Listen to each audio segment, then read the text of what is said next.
sit back and relax. You're listening to episode 192 of the WealthTech Today podcast. And I'm your host, Craig Iskowitz, founder of Ezra Group Consulting. This podcast features interviews, news, and analysis on the trends and best practices all around wealth management technology. And this episode is part of our ongoing series called Fintech Startups, where we talk to founders about the journeys they went through when they had an idea and decided to launch a new company to build and sell it. We chose this topic because here at Ezra Group, we work with a lot of fintech firms, help them not only expand into new client markets and segments, but also to better understand their competitors, gaps in their products, size of their markets, and the trends that will impact their business and much, much more. I had a fun conversation with today's guest, Lacey Shrum from SmartKX. Now, Lacey was originally a lawyer, and then she became a chief compliance officer before she got the bug and started her first startup back in 2016. And she became a fintech founder in 2018 with her second startup, which was SmartKX, which provides billing software for RIAs. And you should follow Lacey on Twitter at Lacey_Shrum, that's SHRUM. Now, a few quick housekeeping notes before we continue. Please subscribe to the show wherever you listen to podcasts so you don't miss an episode. Here at Ezra Group, we support a number of worthy causes and charities, and one that I recommend you checking out is the Invest in Others Charitable Foundation. You can learn more about them at investinothers.org. And now, let's kick this thing off.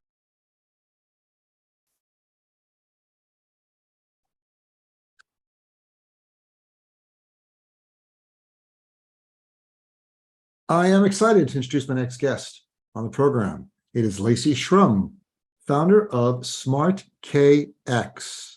Lacey, thanks for being here. Hi, thanks so much for having me. It is a pleasure. And we just saw each other in person. That's right. Last week in another way far west out in Utah at the Riskalyze conference. It was great to see you.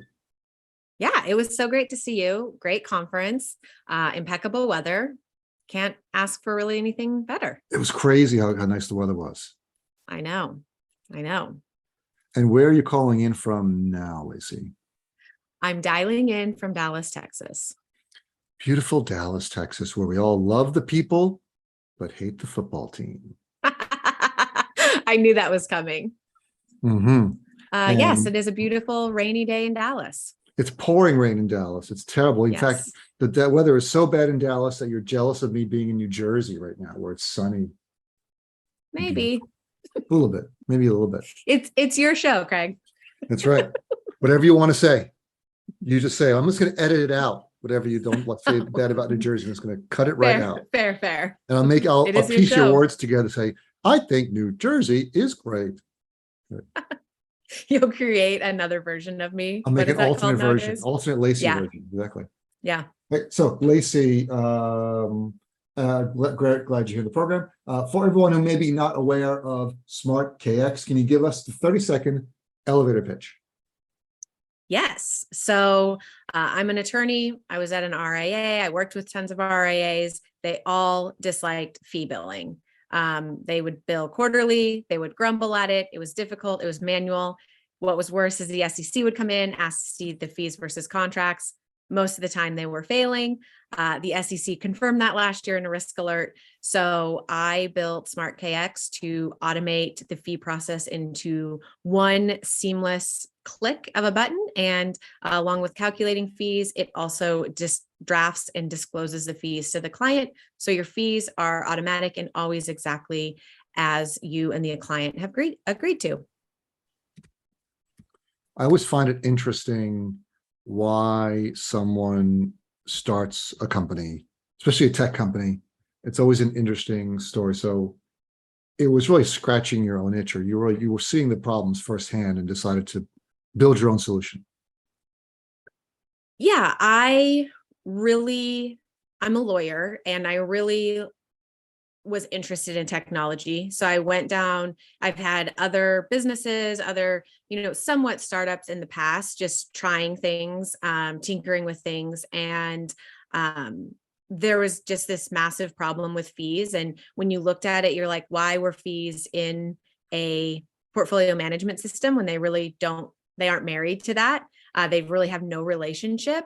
And they are married to what the client disclosure says, what the math is, and what the accounts are managing, how you're going to bill on those. So it kind of clicked for me from an automation perspective. I'm sure, as you know, I went down the rabbit hole deep on crypto, specifically Bitcoin, and just learning how technology could take places of manual processes and really automate them. And this was one of them. So that was kind of what started the journey. And that's now I'm remembering how we met. We were talking online on Twitter. We met talking about crypto and other technology things. And we talked a while online, and then we finally met at the Riskalyze conference in Palm Springs in 2021, which was the first conference back after post-COVID. And that was so much fun out in Palm Springs, finally get around people. Yeah. And the location was great. We were outside. It was in and out. Everyone was out and back and got to see people in real life, which we hadn't been doing. I've never been to Palm Springs before. The airport is outside. I love it. Did you go into Palm Springs to see, are you into any of the modernism, architecture, anything like that? I am into architecture, but I didn't go. I just stayed at the resort. But yeah, we drove through it from the airport to the resort, so I saw a little bit, but no, I didn't get the chance to go through. Hopefully I get to go back one day. And then, so we saw each other last week, Riskalyze again, and we're going to sit with the Market Council in December, which will be awesome. Although I prefer Miami to Vegas, but you know, Brian wants to have it in Vegas, so we'll go to Vegas. I know, it's his conference, so. It's his conference. He gets to bring his toys wherever he wants to have them. When you're starting a company, what are some of the biggest obstacles you have to overcome? A company in general, or I'm sorry, fintech. A fintech like you're still in a startup. Yeah. So when you're at the very, very onset, you've got to obviously figure out who's going to do the work. So I come from a ranching background. My family's in ranching and in construction. And one of the, that makes it a easy transition to any type of entrepreneur, but also a fintech company, which we can talk about later. But one of the safety things in those industries is you can always go out and do the work, right? Like you can go feed the cows, you can haul them somewhere, you can do this. With a fintech, you really can't do that. You have to have somebody build it for you, unless you're the developer. And I knew enough to be dangerous on the development side, nothing to get this off of the ground, which was super helpful in communicating between the problem, the product, and actually how to build it. So finding somebody that you trust, that has the capabilities, that has the wherewithal of like how to just create really something out of nothing, and what tools to use. That was really difficult. And then of course, like you get into the like money aspect, and the other thing that you've got to figure out is like, what is the one pain point that people will pay to have you fix? What is that thing that is bothering them that they said, like, this is the thing that I need fixed, and you are the person to do that. When you're a fintech founder, you have this whole vision out in front of you, and like, it's all about being a visionary and, skate where the puck is going. And at the end of the day, that's great. And you do have to have a vision, but you also have to just like really get into the weeds of like, what is the nuance that somebody will pay for me to fix? And will they pay for me to fix it? That's what it's all about, right? Everyone, the problem I'm solving, the SEC has said is a major problem. That doesn't mean that, it is the headache that everyone wants solved. So you do have to get into the weeds and figure that piece out. Part of product market fit is, will they pay for it? You can have a great product, but if no one's going to pay for it, then it doesn't make any sense that you have this great product, because no one's going to pay for it. You can't make any money. Right. But, and then you got to get them to, you got to get them to pay you for it, and then still helping them towards that vision to what the extras are on that you can give them so much more, right? Like you can get them in the door and then you can really, really delight them with things that they're like, I did need this. Like I do, I did have this problem. I need this. Yeah, I had this pain and now I have the painkiller. But yeah, you got to get them in the door and have them pay your ticket. So I'm going to let the audience in on our conversation before we started the recording. We were talking about cliches and overuse of cliches. You used 2 cliches in that one paragraph. You said, skate where the puck is going and at the end of the day. Oh, at the end of the day. Yeah. At the end of the day, skate where the puck is going. And that's it. That's all there is to being a fintech founder. You're welcome. Right. That's the tweet. Only time will tell. Mm-hmm. If you can read between the lines, we're not laughing at you. We're laughing with you. Synergy. Yeah. Friction. Reduce friction. Yep. Find synergy. Yeah. We just basically gave everyone the secrets to success in life. Exactly. Yeah. So you didn't realize it. If you can get a diamond in the rough. I'm just they're a dime a dozen. These advice like this is a dime a dozen. But if you make a mistake, don't cry over spilled milk. Okay. So all right, enough cliches. Let's talk about one thing I'm always interested in is hiring. When you're running a startup, when do you hire your first employee? Who is that employee? And how do you make those decisions when you've never done it before?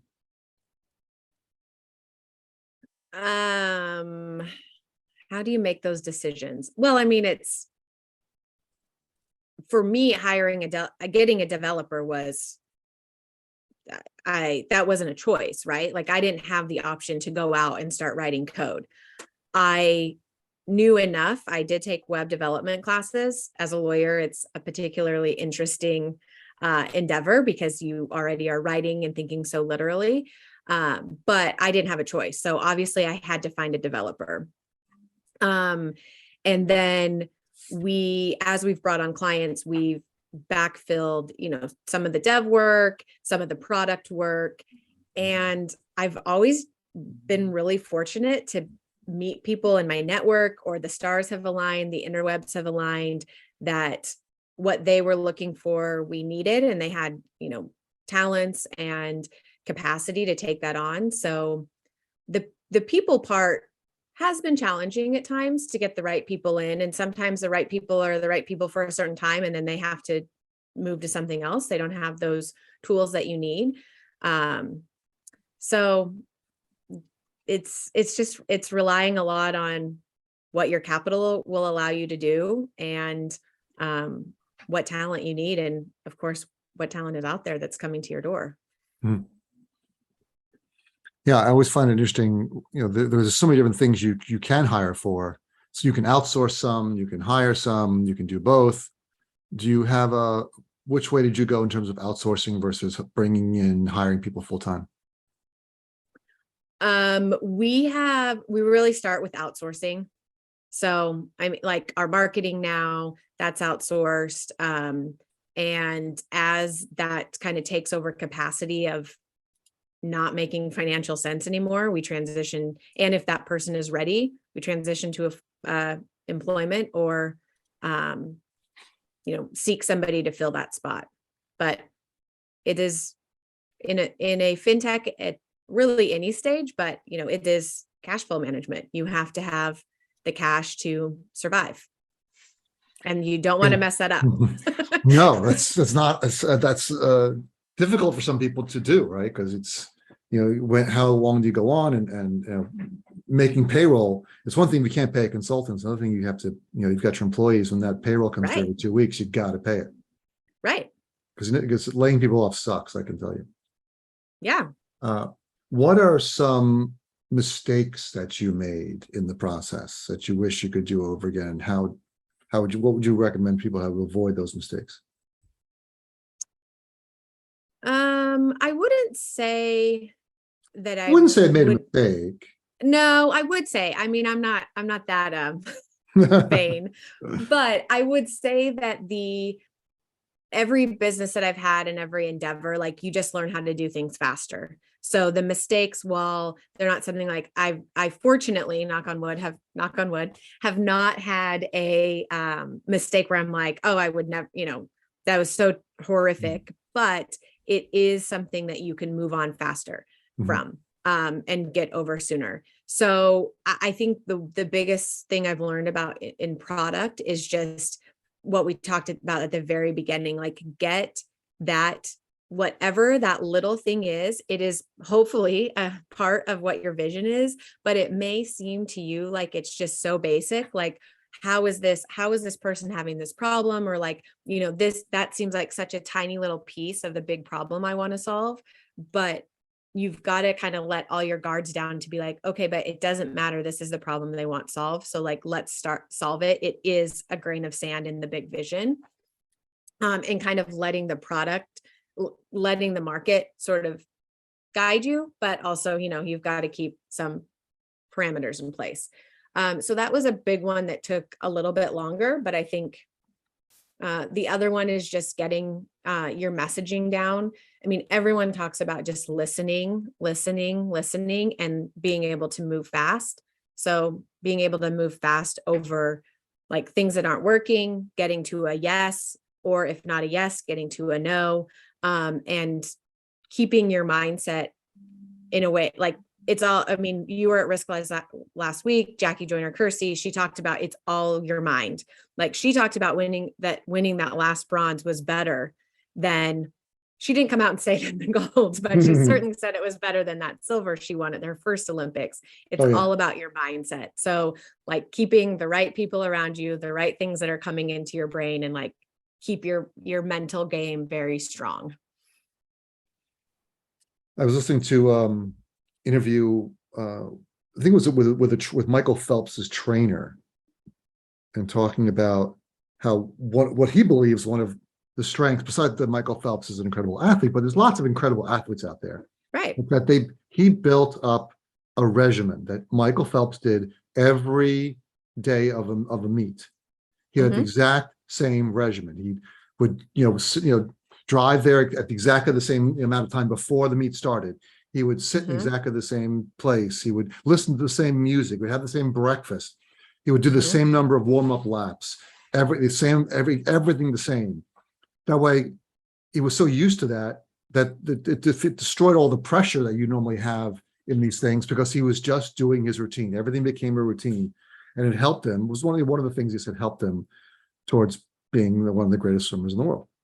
So I will say very similar. I mean, having babies is the same way, and young children. Having been one of the greatest swimmers in the world as well, I think. Having been the Michael Phelps of motherhood, no, I'm kidding. But a routine, just like you thrive on a routine, and it makes even just day-old baby, like makes them feel confident. They know what's coming next. The vulnerability is not there. And you have to teach them, when things do go off course, when the temperature for Michael Phelps in the water is slightly colder, like you have to be able to adjust. But if you are confident in your routine, and people ask like, well, motherhood, having a startup, like it is actually a benefit, because I am in that routine. Like I am in a daily routine. There is no cutting corners. There is no, burnout of hustle culture. Like I am in a routine that the time is very set and thorough. Oh, definitely. I have 3 children as well, 3 daughters who are all grown now, but routine is freedom for children, right? Because you put them in a routine and they just thrive. And understood that's something that you learn really fast as a parent, that routine is important. Yeah. And even as an entrepreneur, because you could just, you answer to clients, but that's it. You could just spend the day not. Exactly. Well, your kids are your clients too, right? In effect. That's right. Right. And they're very demanding clients. They are. One told us this morning at breakfast, I told you last night I wanted syrup on the side of my French toast. You should have written it down so you could have remembered this morning. And now you can go sit in timeout. That's right. What's my mother's favorite line was, "This isn't a restaurant." That's what I say. Yeah. I'm not the wait staff. That's right. Who helped you the most in your startup life to become a successful startup? I wouldn't say the most. I would say there has been a host of people throughout my life who have like made it easier and have invested in me and supported me, or just sort of teed up. I mean, my family is from an entrepreneurship background. It was always, everyone was running businesses, different businesses. So my dad was a rancher. He was an auctioneer in an auctioneering company. If something wasn't working or something could be better, like it was an opportunity to be the one that made that and set that better. So I think that, and then the fact of like, when you're a rancher and auctioneer in construction, like something's always breaking. So your skin is pretty thick. And so, those kind of teed it up. My husband has his own business as well. So the support there and like the mental support is supremely helpful. And then I've just been lucky to have individuals who have invested in me. The partner at the law firm that I initially hired and then worked for, and they invested, he took a gamble on me, and both financially, but also just emotionally sometimes, but has been a mentor through how to raise capital, how to negotiate terms, what that looks like, how to set that up for success the next round. And so finding people, another gentleman has really helped me with like establishing relationships and networking and building like that home base. I'm not from Dallas. So like my network here is all homegrown. Like I've done it all myself. And then, other startup founders who have had successful exits, just basic things of like how to negotiate a contract, how to, what things enterprise sales are looking for, what they'll give on, things like that, that are just supremely helpful to know that you have that support behind you with their expertise, has been wildly influential. Yeah, I can agree to that. I mean, I did some investing, and the first time you get ready to sign these papers, and they send you the documents, and you start reading through them, it makes no sense. You're looking at it and trying to figure out what in here should I be paying attention to, which terms do I need to worry about, and am I getting screwed? I don't know. So I went to some people who had done this many times, and the advice is invaluable in terms of how to structure the deal and how to structure the shares and and all the different aspects of a deal that can go wrong for you that you don't even realize. Yeah. And you just want to set yourself up for success long term. Mm-hmm. Like the odds are that you'll raise capital multiple times. Like you want to, and you can't solve for everything, but you want to make sure that you're protecting your investors, yourself, and your employees.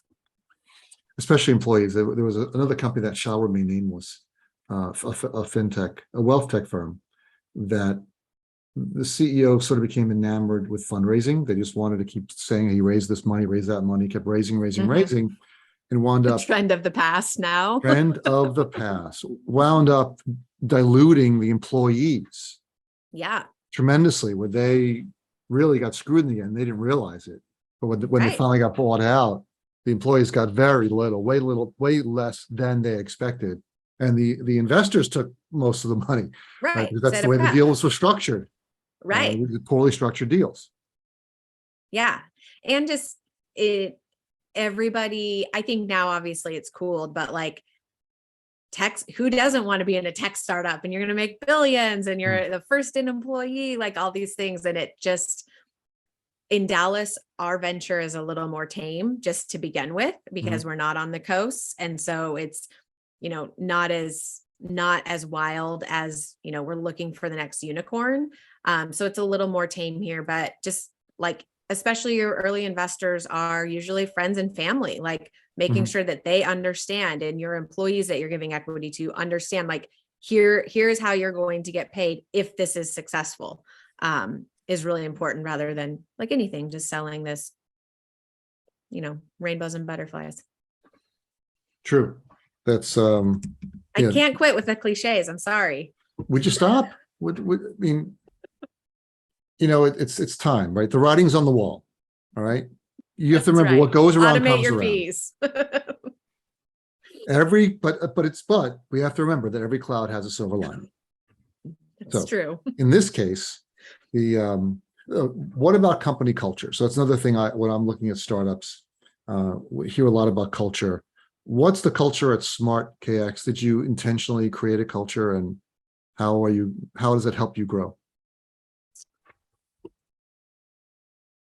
Yeah, our culture is, someone asked me this the other day, and so I hadn't done a lot of thinking about this. I've thought a lot about it in my personal life, just what our internal household culture is, I guess. And it when I stepped back and looked at it, it was very intentional, and it has been with Smart KX. We're fully remote. So like our biggest culture piece is all online. Like we don't see each other. That time for social is just different in a remote environment. And so the first thing that all of us have done exceptionally well is we show up for people, like we show up for each other.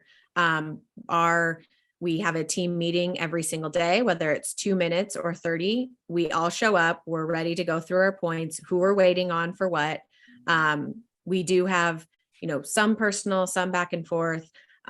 We are always readily available to each other, and our clients bill mostly on the quarter. So like the quarters are an exciting time for us. They've become less exciting, but there in the first few quarters, that's where our team was built the strongest, in that things were going wrong. We were all there to help fix it.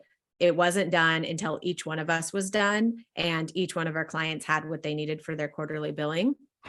And I think that's the piece that has really been the bedrock of our culture as it is now, is that we show up and we are supportive as a team, regardless if it's virtual or in person, that we've all got each other's backs. Like my team, we can Slack each other right now.